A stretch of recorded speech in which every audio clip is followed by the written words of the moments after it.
Hello student, welcome back to your online class. I was teaching literature to the students of standard 8 and this was a story after 20 years. Now this is the final part of the story. So in my previous videos we had seen how a man had come to meet his friend after 20 years because they had made a pact that they will meet there whatever happens if they are alive after 20 years in the same place. So he had come from west to New York because his friend was in New York only. So he was waiting for his friend and there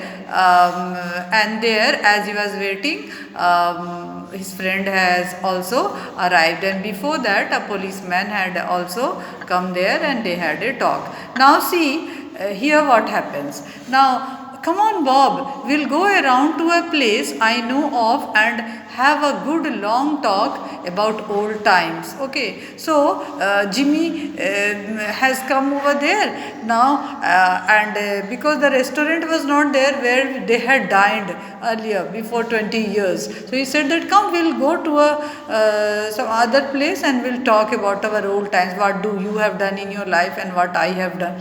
Now the two men started up the street arm in arm.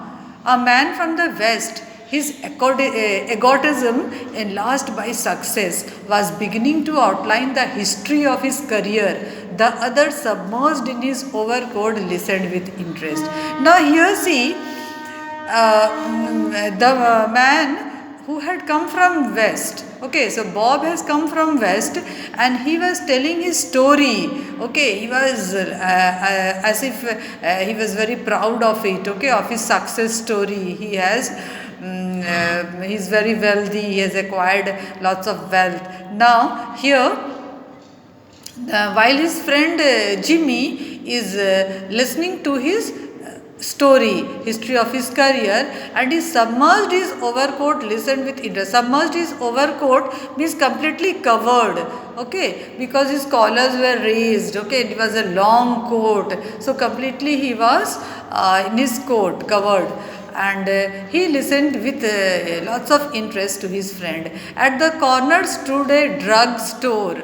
Okay, so there was a medicine store, brilliant with electric lights, and there medicine stores in this picture, medicine store was there and light was glowing because it was night, no, it was raining, it was dark, only very little less light of the lamps, street lamps and all. But as there was a medicine store, enough light was there in that they could see each other's face. Now see, when they came into this glare, each of them turned simultaneously to gaze upon the other's face. Now here they could see each other's face clearly.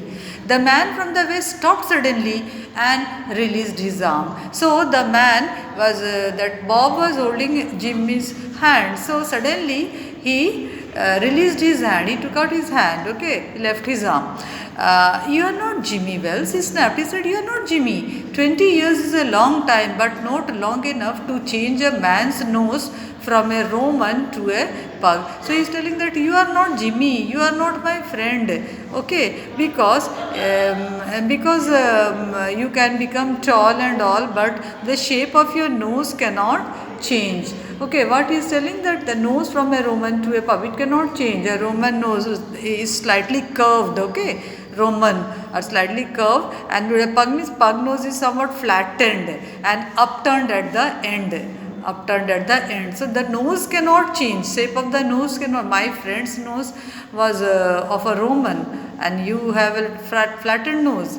Now it sometimes changes a good man into a bad one, said the tall man. The tall man said, no, it changes, a good man also changes to a bad man. You have been under arrest for 10 minutes, Silky Bob. Okay, so he's telling that you have been under arrest for 10 minutes for Silky Bob. The police department at Chicago that is investigating you tipped us off that you would be here and asked us to arrest you. Going quietly Are you that sensible? Now, before we go on to the station, here's a note I was asked to hand you. You may read it here at the window. It's from patrolman Wells. So his friend is telling that a good man also changes to a bad man, and you were under arrest for 10 minutes. Well, he was because there was a policeman. The policeman department at Chicago, they investigated and tipped us off. He's telling, tipped us off that you would be here and asked us to arrest you. When he's telling us, means you could understand, no, that he was a policeman and quietly. So it's better you go away from here quietly before we go on to the stations. Here's a note, and he handed him a note. Okay, the man from the west unfolded the little piece of paper.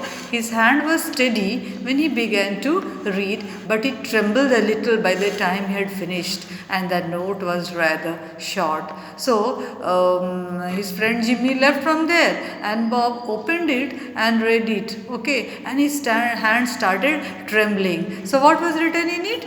Bob, I was at the appointed place on time.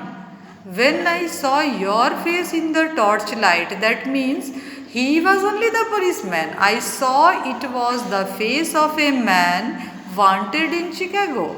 Okay, in Chicago, a man, Silky Bob, okay, his name was, he was wanted, okay, in Chicago. Somehow, I couldn't do it myself. So, he's telling that I was waiting in the exact time. So, I went around and got a plainclothes man to do the job, Jimmy. So, he said that somehow I couldn't do it myself. Okay, I couldn't do it myself because you understood, no, because he was himself Jimmy. So I went around and got a plainclothes man to do the job, Jimmy. So again he changed into plate and then got a plainclothes man and around and to do his job, and then he wrote Jimmy. So he was his friend. Jimmy was the person. Okay, so this is the end of the story. So they had met after 20 years, but you see in what situation. Okay, and see how Bob was showing off like what he had attained in life. But then Jimmy was knowing, Jimmy came to know that what his friend was, how he was wanted in the West. So that is all in this story. I hope you liked it. So thank you and goodbye.